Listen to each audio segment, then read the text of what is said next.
On peut dire qu'il s'agit de l'action conjuguée de plusieurs facteurs. D'abord des facteurs, je crois, régionaux essentiellement, puisque la reprise des relations diplomatiques entre l'Arabie saoudite et l'Iran, il faut le dire, il y a quelques semaines, avait un peu amorcé une nouvelle séquence historique au niveau du Moyen-Orient. Quand on sait l'implication quasiment directe de l'Iran dans l'échiquier syrien, et en même temps avec les connexions avec le Liban, ça on le sait. Et quelque part, c'est comme si ça a été un peu le détonateur du retour progressif de la Syrie au sein de la Ligue arabe.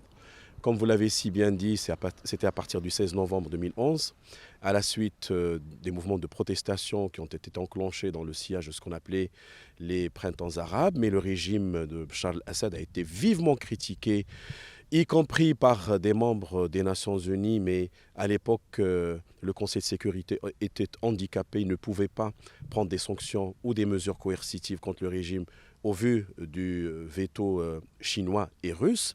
Et progressivement, vous savez, avec l'apparition de Daesh en Irak, en Syrie, la problématique des Kurdes et l'action de la Turquie, également pour ménager ses frontières, l'intervention américaine et d'autres, ont fait qu'aujourd'hui, nous sommes peut-être dans un moment d'inflexion. Il faudrait apurer le passif, puisque le retour est conditionné.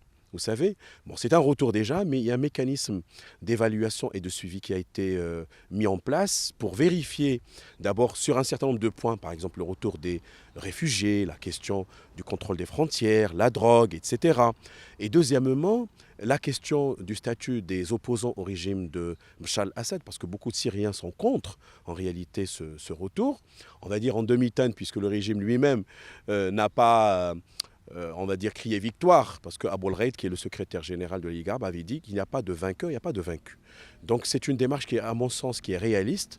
On voudrait d'abord pousser le régime vers une sorte de retour progressif au sein de la normalité, mais en même temps, tout en le soumettant à une sorte de, je dirais, de suivi, de loin, tout au moins. Mais il faut prendre en considération aussi les calculs stratégiques du régime de Damas et ses accointances avec des pays qui sont un peu proches sur le plan de l'idéologie. Je peux parler de l'Algérie, je peux parler peut-être du Yémen, ainsi que d'autres. Donc, grosso modo, je crois qu'il y a une conjoncture régionale, il y a une dynamique interne au niveau de la Ligue arabe, et on sait très bien que l'Arabie saoudite, aujourd'hui, voudrait réellement l'idée, un mouvement consistant à remodeler un peu la carte géopolitique du Moyen-Orient, avec en même temps un deal avec l'Iran, éloignement plus ou moins des États-Unis, parce que les États-Unis, vous le savez, n'ont pas véritablement apprécié ce retour, parce qu'ils considèrent que le momentum n'est pas opportun, il est encore trop tôt pour le faire, mais ils ont respecté la décision souveraine de la Ligue arabe.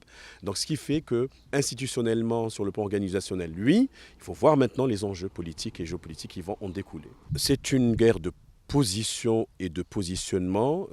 Comme je l'ai dit tout à l'heure, l'Arabie saoudite, qu'il faut le dire, a toujours joué un rôle important en ce qui concerne la formulation d'un certain nombre d'initiatives arabes, non seulement par rapport à la Syrie, mais également par rapport à Israël et d'autres régions, si vous voulez. Oui, effectivement, l'Arabie saoudite voulait que ce dossier soit, on va dire, géré, non pas exclusivement, mais prioritairement par l'Arabie saoudite. Ce pays, on a les moyens et alhamdoulilah, nous avons avec l'Arabie saoudite des liens de fraternité, de solidarité, de compréhension mutuelle, de respect qui sont ancestraux et qui sont très solides.